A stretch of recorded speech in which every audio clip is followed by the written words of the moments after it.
Bismillahirrahmanirrahim.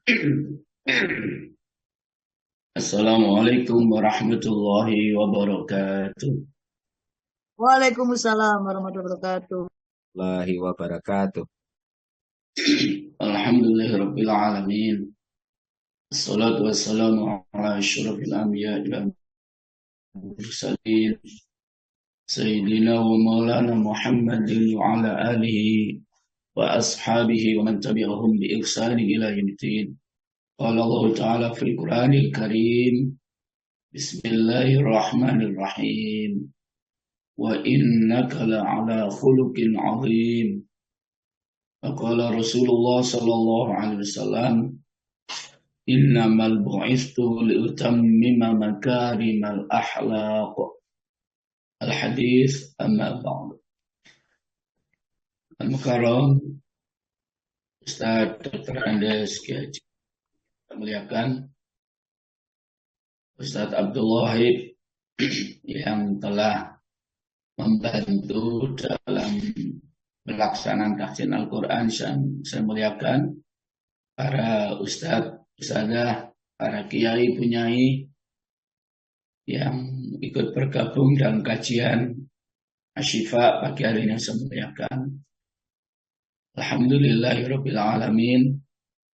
Kita awali dengan bersyukur kehadirat Allah Subhanahu wa taala, dan semoga salawat salam tetap tersampaikan kepada junjungan kita Rasulullah Muhammad sallallahu alaihi wasallam. Bapak Ibu rahimakumullah, hari ini saya masih ada di Mekah, Pak, belum pulang. Ini saya masih di Mekah ini. Oh, masih di Mekah Pak Ustadz. Oh, nggih. Ya. Mohon doanya Pak Ustadz sekalian dari sana nanti. Sebelumnya saya mohon maaf untuk hari Jumat yang kemarin, itu memang yang minta tukar Ustadz Wahid. Jadi Ustadz Wahid minta tukar hari Jumat mengisinya, saya maunya saya yang Sabtunya. Tapi ternyata hari Sabtu suara saya masih belum bisa keluar sama sekali. Akhirnya saya minta tukar Ustadz Mukhtar, ya. Sehingga kemarin Ustadz Mukhtar yang ngisi, hari ini harapannya suara saya sudah bisa didengar walaupun masih seperti sekarang ini. Nggih, mohon maaf. Nggih. Baik, Bapak Ibu rahimakumullah, di penghujung abad yang ke-20 dan diawali di abad yang ke-21 yang sudah kita lalui bersama-sama sampai saat ini, memang terjadi perubahan yang sangat dahsyat. Perubahan yang sangat dahsyat dalam berbagai kehidupan masyarakat yang ada di mana masyarakat berada. Perubahan-perubahan tersebut memang berdampak positif sekaligus berdampak negatif. Apa yang berdampak positif dengan adanya perubahan di penghujung abad 20 dan saat ini sudah masuk abad ke-21 ini, yang positif adalah para jamaah, yaitu terjadinya perkembangan teknologi informasi dan sains yang luar biasa. Sehingga kemudian saat ini kita buktikan, saya yang ada di Mekah, dengan yang ada di Indonesia, kita bisa tetap ngaji seperti biasa. Ini adalah hal yang menggembirakan, ya, dengan adanya perkembangan teknologi, informasi, dan juga sains. Ya. Sehingga memudahkan kita untuk melakukan komunikasi dimanapun kita berada, memudahkan kita untuk mendapatkan informasi dimanapun kita berada, sehingga seakan-akan para jemaah, dunia ada di genggaman kita. Dunia ada di genggaman kita. Hari ini pagi ini yang kita berbeda 4 jam saja, dengan mudah dengan bisa mendengarkan kajian pada pagi hari ini, walaupun berbeda 4 jam perjalanan dari Indonesia ke Mekah atau sebaliknya dari Saudi ke Indonesia. Nah, itu hal yang positif.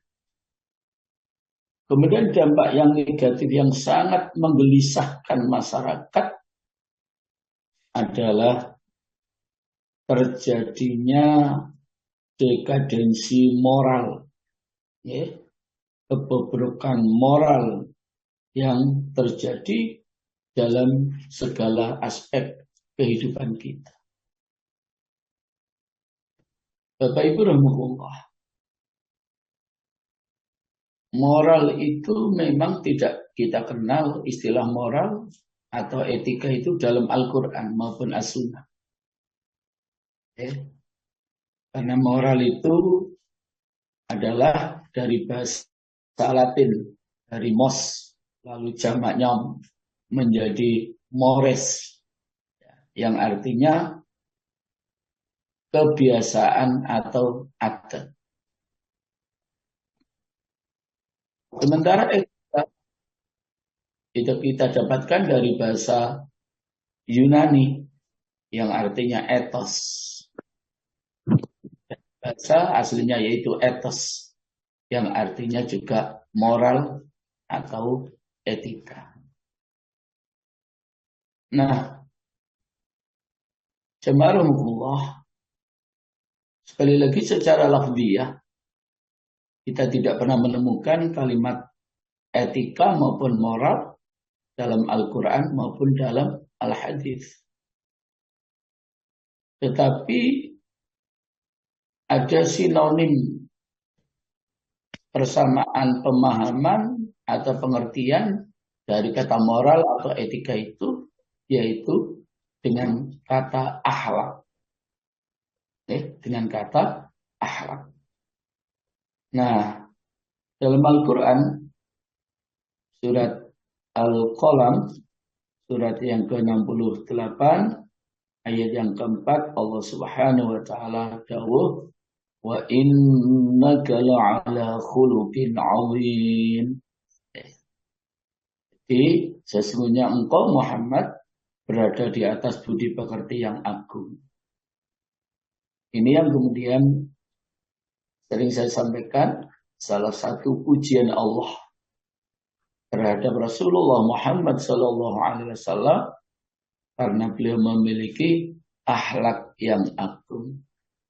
Ya, bahkan secara simpel kita bisa kembali kepada ayat yang ke-21 dari surat Al-Ahzab, bahwa beliau adalah memang seorang uswatun hasanah.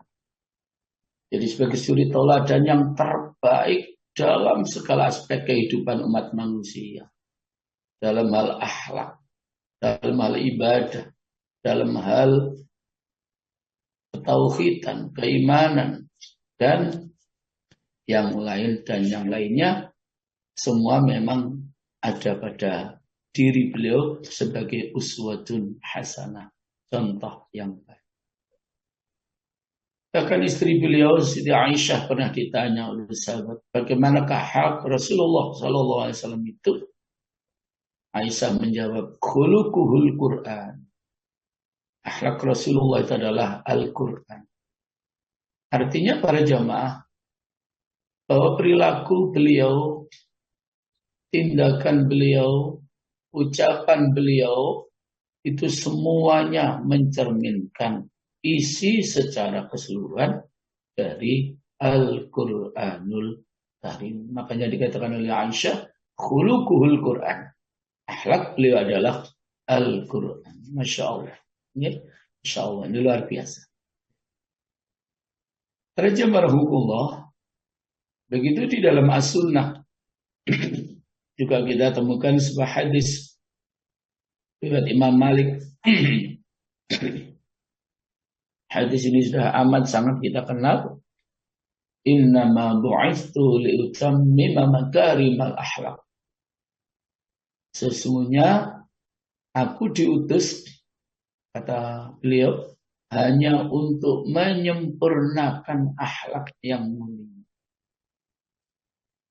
Jadi setelah hampir 670 tahun lamanya, masa tenggang tidak ada seorang pemimpin di dunia setelah diangkatnya Nabi Isa ke langit, maka hancurlah moral manusia, akhlak manusia, etika manusia, dan karena itulah beliau Nabi kita Rasulullah Muhammad SAW diutus oleh Allah untuk menyempurnakan akhlak dari akhlak yang madmumah, akhlak yang tercela, menuju akhlak yang mahmudah, akhlak yang terpuji.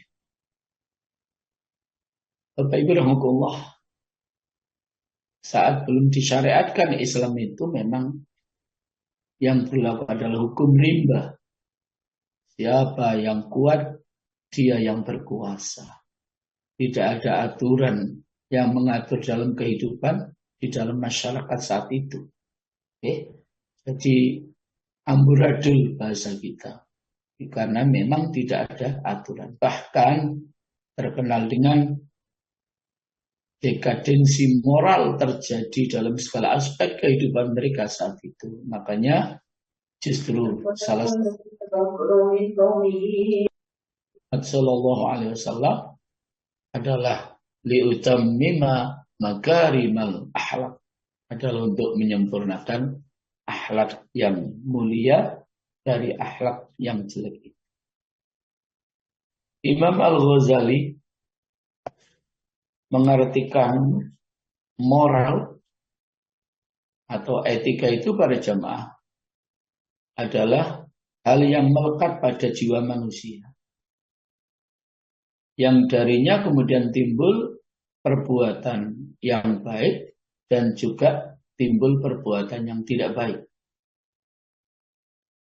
Hal yang melekat pada jiwa manusia yang kemudian menimbulkan perbuatan yang baik, maka perbuatan yang baik itu dikenal dengan akhlak yang baik, moral yang baik. Ketika hal yang melekat pada jiwa manusia itu menimbulkan perbuatan yang jelek, maka itu dikenal dengan akhlak yang jelek, moral yang jelek. Nah, Bapak Ibu rahmatullah,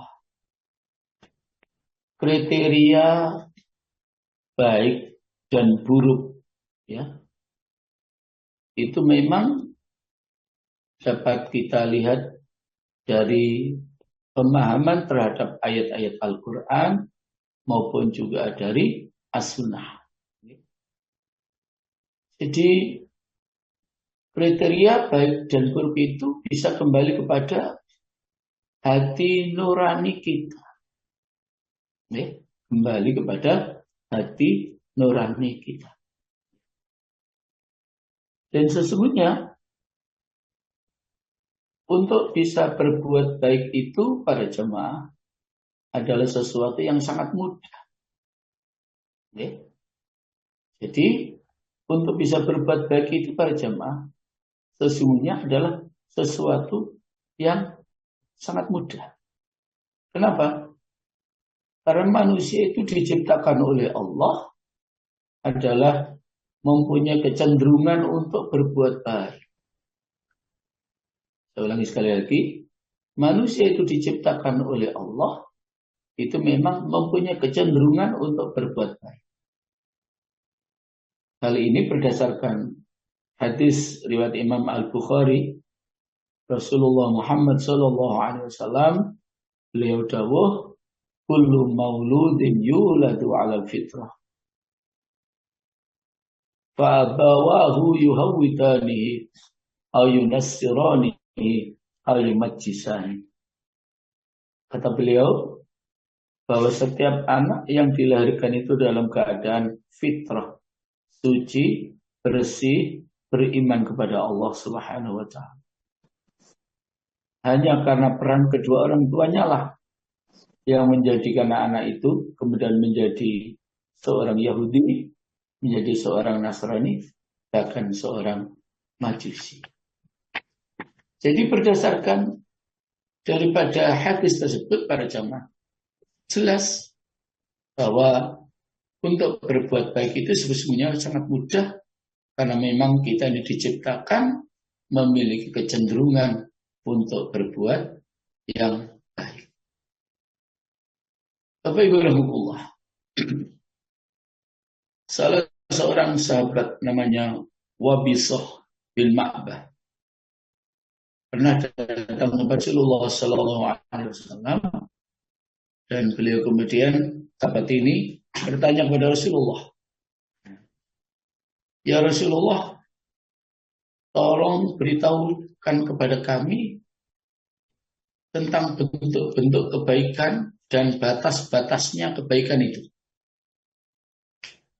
Dalam hadis itu dijelaskan, jika tas'anu anil bir qultu na'am qala istafta qalbak al-birru ma itma'annat ilaihi nafsu wa itma'anna ilaihi qalb wal ismu ma hakka fi nafsi wa taraddat fi sadri wa in aftaka an-nasu wa aftu rawahu Ahmad wa Tarami. Kata Rasulullah, engkau datang menanyakan kebajikan kepada Wabisah bin Ma'bah tadi. Benar wahai Rasulullah, jawab Wabisah. Maka kata Rasulullah, tanyailah hatimu. Kebajikan itu adalah tenang terhadap jiwa dan tentram terhadap hati.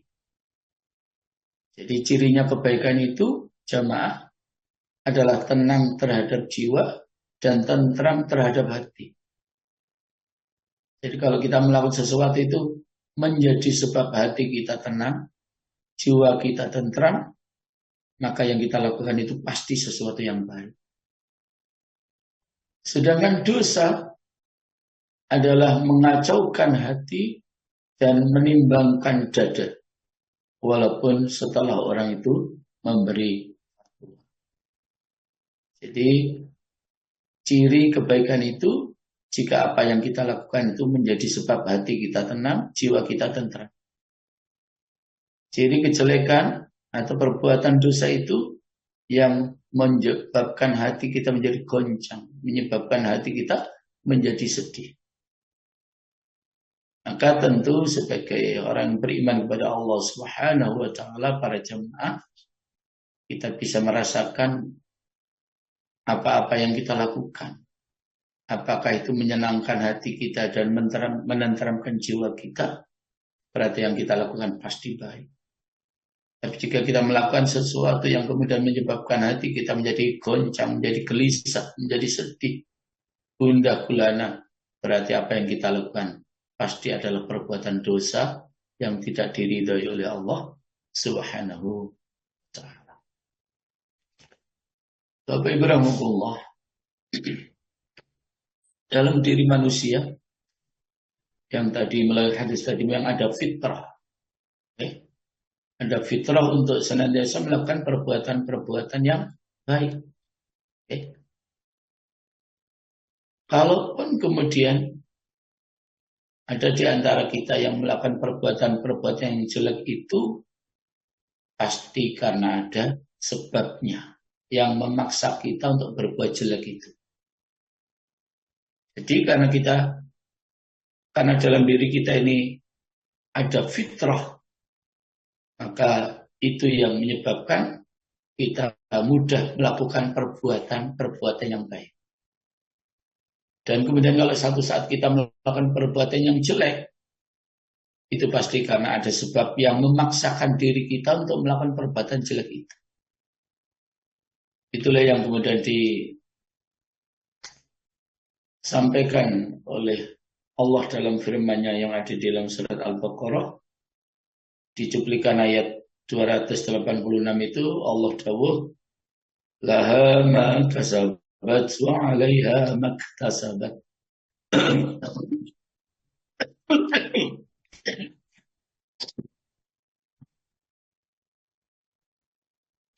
Jadi laha ma kasabat wa 'alaiha ma iktasabat. Kata Allah, untuk manusia ganjaran bagi perbuatan baik yang dilakukannya dan sanksi bagi perbuatan buruk yang dilakukan. Melalui ayat tadi para jemaah, ada kalimat kasab dan iktasabah. Apa kasab itu? Kalau kasab itu melakukan perbuatan dengan mudah. Jadi melakukan perbuatan dengan mudah. Kalau iktasabah itu melakukan perbuatan dengan sangat sulit. Nah, karena itu untuk melakukan perbuatan baik itu sebenarnya sangat mudah dibandingkan untuk melakukan perbuatan yang tidak baik.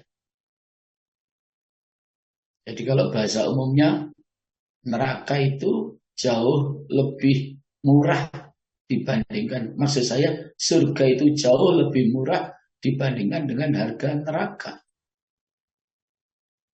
Kalau surga itu jangan cukup berangkat ke masjid untuk sholat, untuk ngaji. Tetapi kalau kita mau berbuat jahat itu butuh biaya yang banyak dan berakhir dengan neraka. Itu sebabnya memang untuk membeli surga itu jauh lebih mudah dibandingkan membeli neraka. Makanya ada kalimat iktasaba dan kasab. Kalau kasab itu melakukan perbuatan dengan mudah dan itulah kebaikan. Ya, kita akan melakukan perbuatan yang baik itu dengan mudah. Makanya akan ada ganjaran dari Allah. Ya, tapi kalau iktasaba, sanksi, dosa, itu adalah sebuah perbuatan yang sangat sulit untuk kita lakukan.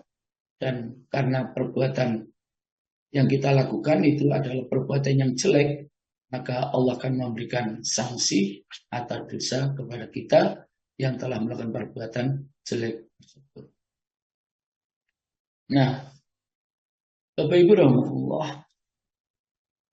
berbicara soal akhlak, Masya Allah, ini sangat luar biasa pentingnya. Kapanpun, dimanapun, kepada siapapun, dan kita jadi apapun, itu tetap harus dibarengi dengan akhlakul karimah, akhlakul mahmud.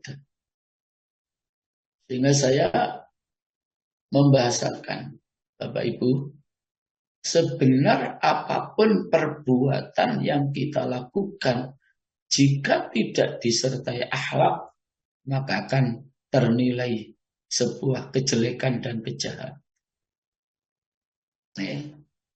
Sebagaimana peristiwa yang baru terjadi, walaupun dalam sebuah kajian, ya, lalu timbul, ya, dari lisan kalimat-kalimat yang tidak baik, yang goblok lah, orang yang apalah, dan lain sebagainya, dan lain sebagainya, tentu itu menjadi sebuah penilaian ya yang sangat negatif oleh masyarakat.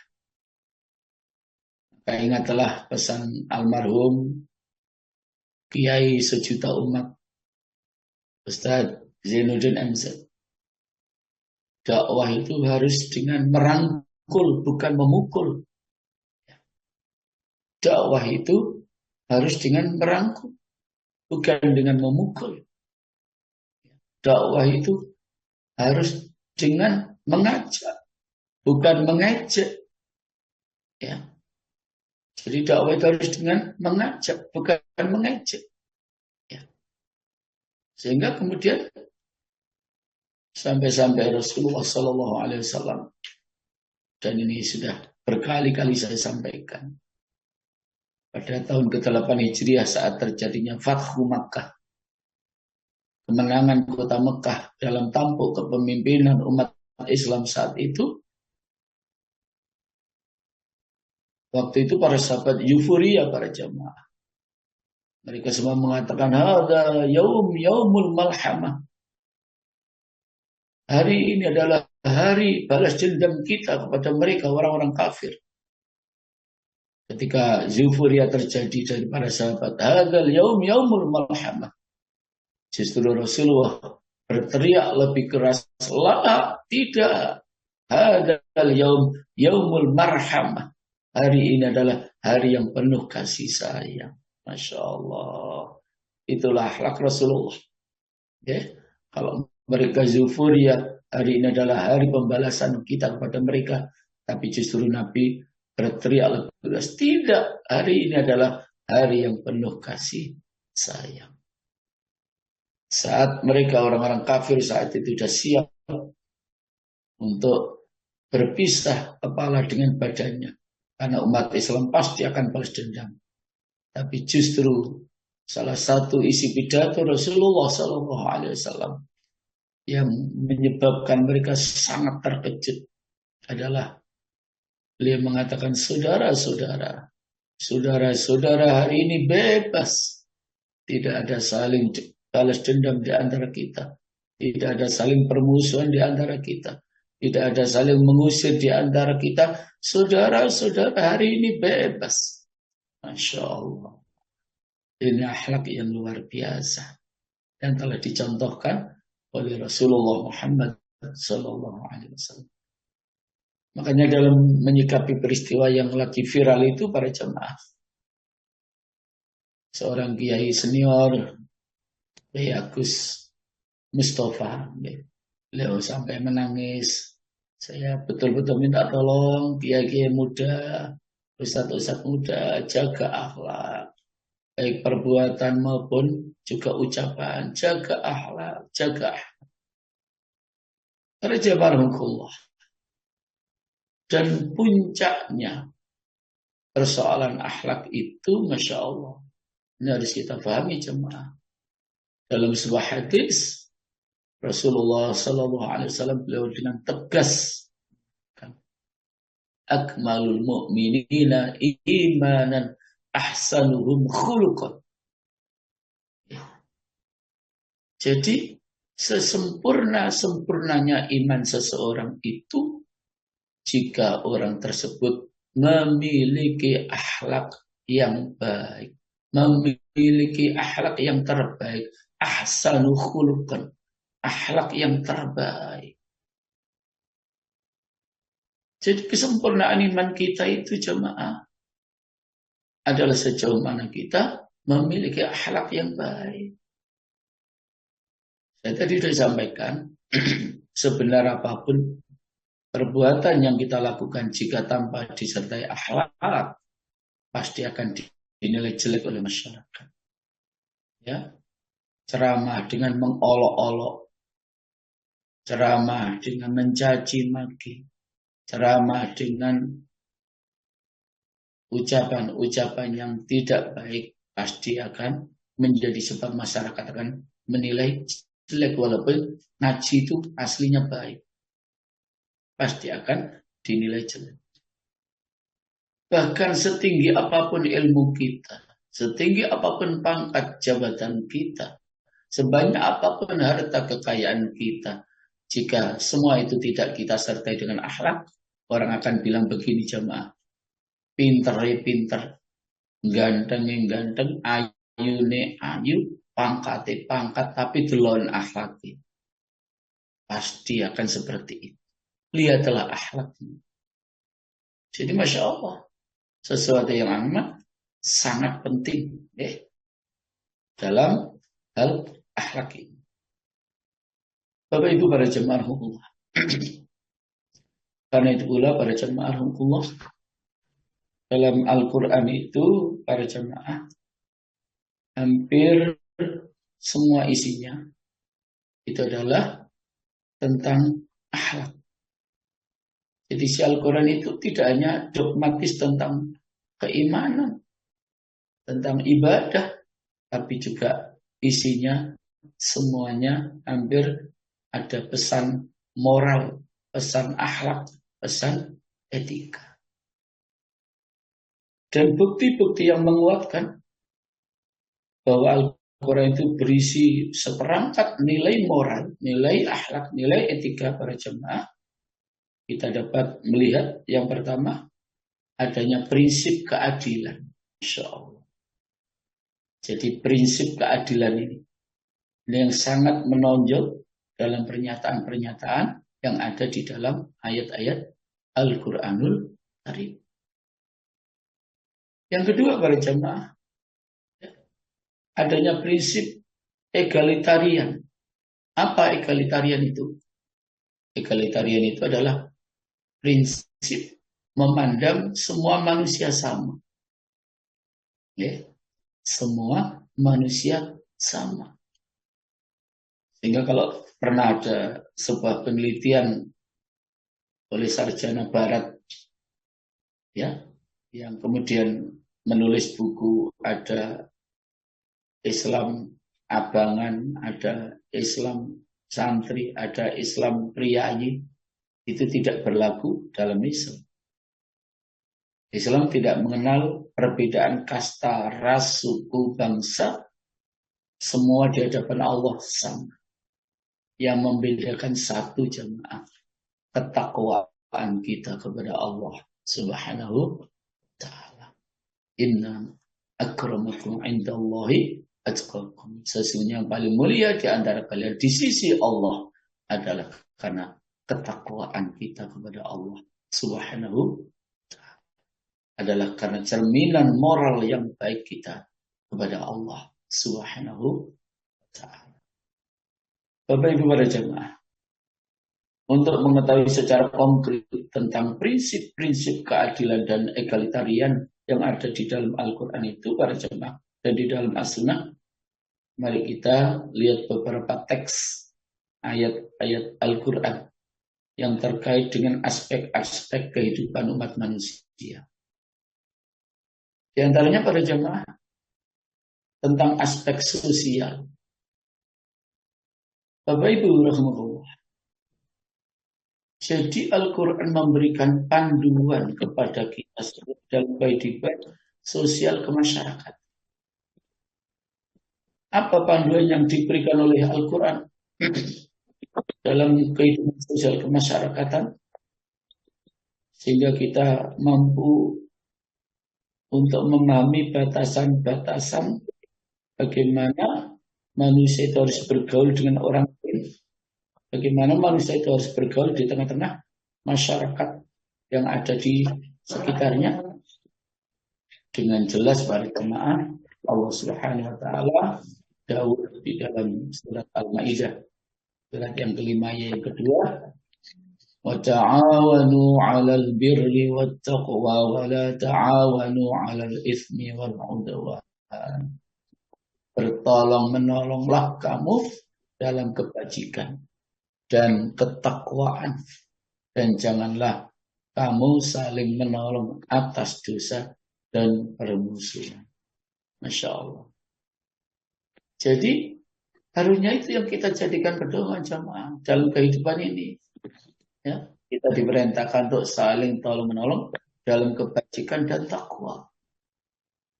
Dan kita dilarang untuk saling tolong menolong dalam dosa dan permusuhan.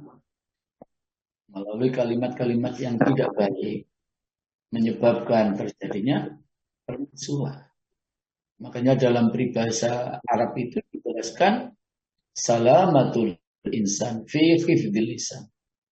Bahwa keselamatan manusia itu amat sangat tergantung sejauh mana kita mampu menjaga lisan kita, mampu menjaga lidah kita. Itu yang akan menjadi sebab kita akan selamat. Bahkan di dalam hadis riwayat Imam Al-Bukhari dan Imam Muslim para jemaah, begitu jelas Rasul memberikan tuntunan kepada kita dalam bergaul di tengah-tengah masyarakat itu. Apa kata beliau? La yu'minu ahadukum hatta yuhibba li akhihi ma yuhibbu li nafsihi. Bukhari Muslim. Tidaklah beriman seorang dari kamu sehingga ia mencintai saudaranya seperti mencintai dirinya sendiri. Masya Allah. Jadi kita ini tidak akan memiliki iman yang sempurna sehingga kita mampu mencintai saudara kita sebagaimana kita mencintai diri kita sendiri. Masya Allah. Ini sebuah pedoman dalam kehidupan bermasyarakat yang luar biasa. Jadi tidak boleh kemudian kita mengejek seseorang, mengolok seseorang, menjelek-jelekan dengan kalimat-kalimat yang tidak etis. Ya, itu sangat bertentangan dengan hadis ini. Dan itu indikasi kita tidak mencintai saudara kita. Padahal kesempurnaan iman kita adalah diukur juga dengan sejauh mana kita mampu mencintai saudara kita sebagaimana kita mencintai diri kita sendiri. Itu aspek sosial. Yang kedua para jemaah, aspek ekonomi. Bapak Ibu para jemaah, dalam Al-Quran ada ayat yang berhubungan dengan usaha manusia untuk memenuhi segala kebutuhannya. Bahkan dijelaskan dengan secara detail ya, dibandingkan dengan aspek yang lain. Hak dan kewajiban terhadap penggunaan harta benda secara rinci diatur dalam ayat-ayat Al-Quran. Baik yang terkait dengan perintah zakat maupun juga yang terkait dengan persoalan harta waris, dan lain sebagainya, dan lain sebagainya. Misalnya satu ayat yang terkait dengan persoalan zakat. Allah jelaskan di At-Taubah ayat yang ke-103 itu. Di penggalan ayat itu Allah tahu khud min amwalihim shadaqatan tutahhiruhum wa tuzakkihim biha. Ambillah zakat dari sebagian harta mereka dan zakat itu dapat membersihkan dan mensucikan mereka.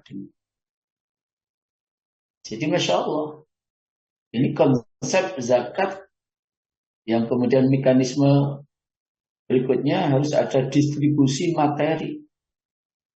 Tidak boleh kita kemudian kaya raya tetapi melupakan saudara-saudara kita yang dalam kondisi fakir, yang dalam kondisi miskin, di mana justru dalam ayat yang ke-60 daripada surat At-Taubah ini justru mustahik yang harus diutamakan.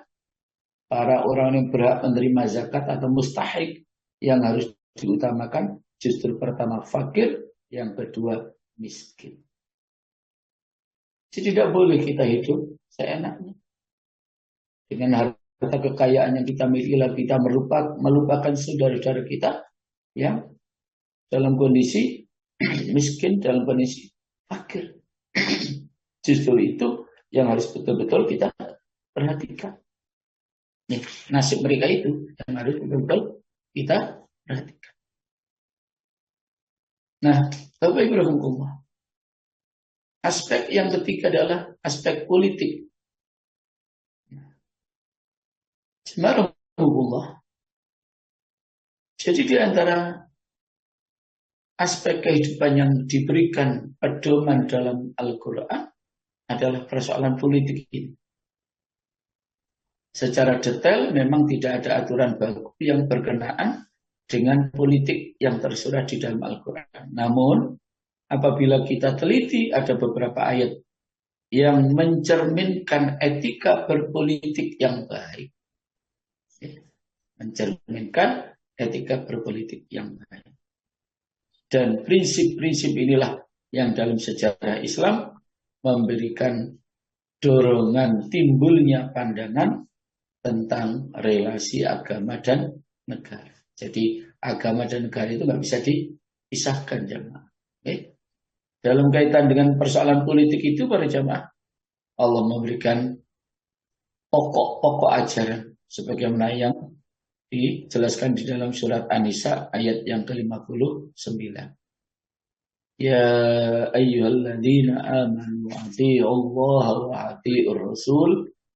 Atii'u Allah wa atii'ur rasul wa ulil amri minkum fa in tanaza'tum fi syai'in farudduhu ila Allahi war rasul.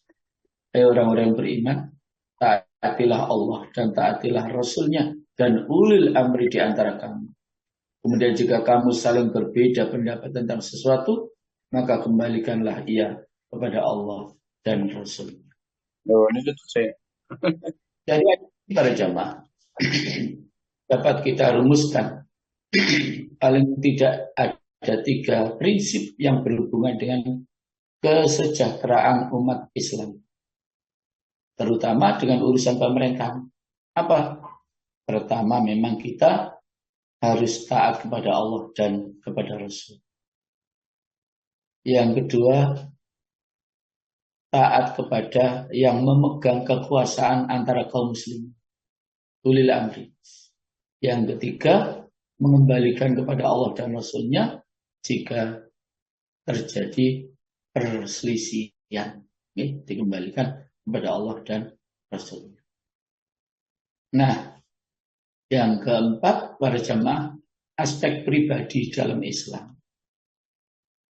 Jadi kita temukan beberapa ayat yang terkait dengan aspek pribadi dalam Islam ini. Baik yang berhubungan dengan dirinya sendiri, dengan lingkungan, bahkan hubungan dengan vertikal kepada Allah, Sang Pencipta, maupun juga hubungan horizontal di antara kita.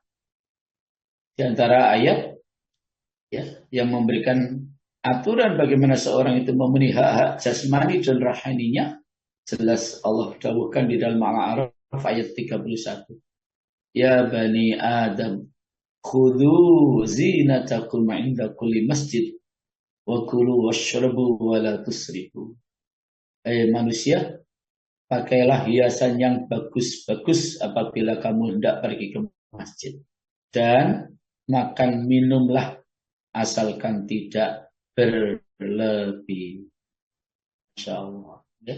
Jadi aspek pribadi, hubungan dengan diri sendiri maupun juga hubungannya dengan Sang Pencipta maupun hubungannya dengan orang lain. Kita wajib juga memberikan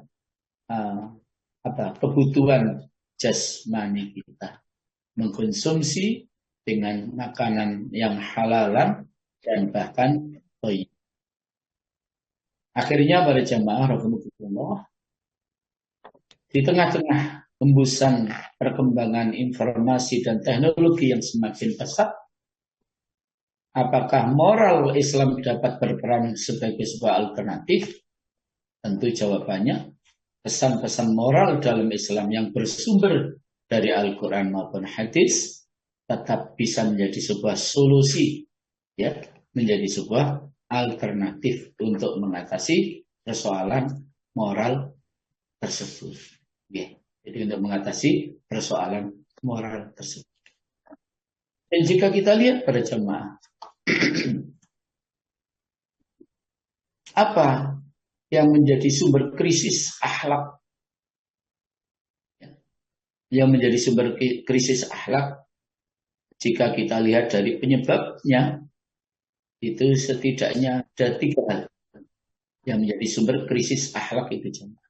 Yang pertama, karena longgarnya dalam hal memedomani agama ini, aturan agama ini. Jadi karena longgarnya saat kita berpedoman terhadap syariat Islam ini, kita anggap ya biasa-biasa sajalah, enteng-enteng sajalah. Itu yang menyebabkan terjadinya krisis moral, krisis akhlak. Tidak terlalu betul-betul berpegang teguh terhadap ajaran agama ini, terhadap syariat Islam ini. Yang kedua sebabnya jamaah, kurangnya contoh dari orang tua, dari guru-guru, guru-guru kita, bahkan juga kurangnya contoh yang baik dari tokoh masyarakat kita. Apalagi tokoh yang dimaksud ini seorang pejabat. Kalau pejabat itu bilang A, bilang B, dan seterusnya.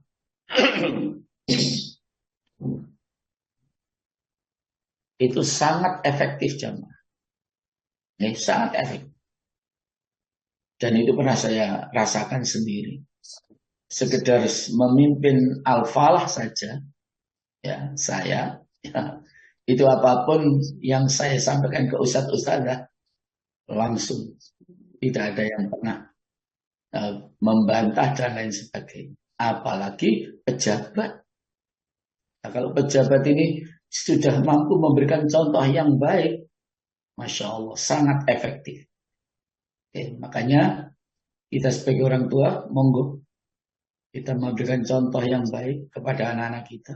Kita sebagai seorang guru, sebagai seorang kiai, sebagai seorang ustadz, monggo kita juga memberikan contoh yang baik kepada jemaah kita. Apalagi tokoh masyarakat, apalagi para pejabat harus memberikan contoh yang baik di tengah masyarakat. Krisis moral yang berikutnya adalah disebabkan ini derasnya arus budaya hidup materialistik, hedonistik, bahkan sekularistik. Insya Allah, ini memang berat. Ini memang berat. Di Saudi sendiri sudah mulai tercemari istilahnya. Sudah kita lihat itu ya, ada video-video yang Masya Allah sebenarnya sangat kita sayangkan. Itu karena apa? Karena derasnya arus budaya hidup materialistik, hidup hedonistik, hidup sekularistik. Maka para jemaah, terakhir untuk mengatasi krisis moral itu apa? Satu, harus melalui pendidikan yang ada di dalam keluarga kita masing-masing. Beri contoh anak-anak kita yang baik, ya, ucapan yang baik, perilaku yang baik, tindak tanduk yang baik. Harus dimulai dari keluarga. Yang kedua, melalui pendidikan Islam. Kita harus memberikan contoh juga akhlak yang baik. Yang ketiga, melalui contoh dari tokoh-tokoh masyarakat. Insya Allah dengan cara-cara tersebut, maka kita akan bisa membina keluarga kita, masyarakat kita, bangsa dan negara kita menjadi masyarakat yang berakhlakul karimah, yang dengan semuanya berakhlak, insya Allah kehidupan kita akan menjadi tentram, damai, aman, dan sentosa, dan insya Allah semuanya akan merasa hidup ini menjadi nikmat karena tidak ada yang saling mengejek, tidak ada yang saling mengolok, tidak ada yang saling menjelek-jelekan, tetapi justru perintahnya kita harus ta'awun dalam kebaikan dan juga dalam ketakwaan kepada Allah Subhanahu wa taala, dan harus kita hindarkan juga ta'awun di dalam melakukan dosa dan permusuhan. Para jemaah rahimakumullah, atas permintaan Pak Harto tadi, informasi-informasi terkait perkembangan yang ada di Saudi ini, satu yang memang sangat menonjol para jemaah, itu tentang visi Saudi tahun 2030. Ya. Jadi visi Saudi tahun 2030 itu apa? Visinya adalah bahwa mulai tahun 2030 itu Saudi, dalam hal ini Mekah dan Madinah, harus mampu menampung jamaah haji 2 kali lipat yang sudah terlaksana sekarang ini. Kalau sekarang ini kan 2 juta sekian. Nanti mulai tahun 2030 itu bisa menampung sampai 4 juta sampai 5 juta jamaah. Sehingga bagi para jamaah yang sudah mendaftar haji, yang masih menunggu mungkin 15 tahun dan mungkin 10 tahun dan mungkin lebih dari itu, insya Allah nanti setelah tahun 2030 akan sangat cepat untuk segera bisa mendapatkan kesempatan untuk menunaikan ibadah haji. Sehingga sampai hari ini para jemaah masuk ke Masjidil Haram itu masih agak sulit. Oke, pada pintu-pintu tertentu saja. Kenapa? Ya karena tidak pernah berhenti pembangunannya. Jadi kalau kita lihat hampir sudah sekecamatan gitu ya, Masjidil Haram itu luasnya sekarang ini luar biasa. 24 jam mereka kerja. Oke, 24 jam mereka kerja. Bapak Ibu para jemaah, saya kira itu mohon doanya. Dan untuk sementara Pak Harto dan para jemaah, saya mohon maaf tidak bisa memberikan tambahan untuk pertanyaan, karena jam 3 ini sebentar lagi, ini nanti sebentar lagi 20 menit lagi ke depan, saya mau berangkat untuk tawaf wada bersama Bapak Ibu para jamaah. Jadi mohon maaf untuk sementara demikian, dan saya kembalikan kepada Pak Arto, kemudian nanti akan kita tutup dengan doa bersama-sama. Monggo.